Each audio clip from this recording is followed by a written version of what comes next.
नमस्कार, माझं नाव अद्विता सचिन अन्नमवार आहे आणि आज मी एक स्टोरी म्हणणार आहे. त्या स्टोरीचं नाव आहे गाढव आणि शेतकरी. एका दिवस एक गाढव एका झाडाच्या खाली बसला होता. त्यानं इकडं तिकडं आणण्यासाठी फिरायला. त्याला खूपच भूक लागली होती. तर त्याला एक शेत दिसले. शेतामध्ये हिरवे गार पानं होते. तर त्यानं त्याला खाऊ लागला. तर त्याला नंतर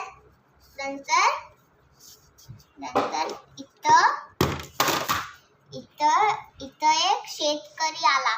म्हणाला, जा इथून, हे माझं शेत आहे, माझ्या शेताला खराब करू नको.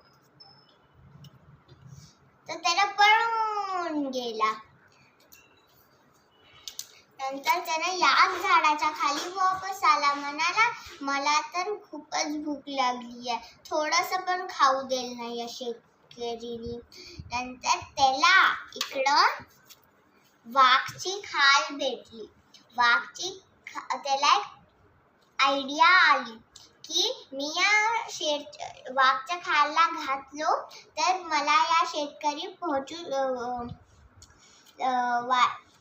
तर मी पूर्ण खाऊ शकतो.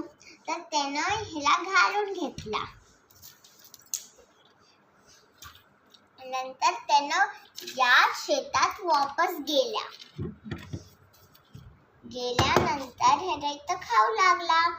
तर हे शेतकरी आला. म्हणाला, अरे, माझ्या शेतात एवढं मोठा वाघ कुठून आला, मी माझ्या घरी पळतो. नंतर दोन मिनिटांनंतर इथं एक गाढव आलं.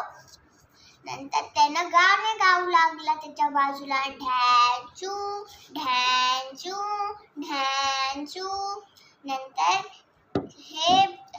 या गाढवला बी गाऊ वाटलं. त्यानं पण गायला, ढॅचू ढॅचू ढॅचू.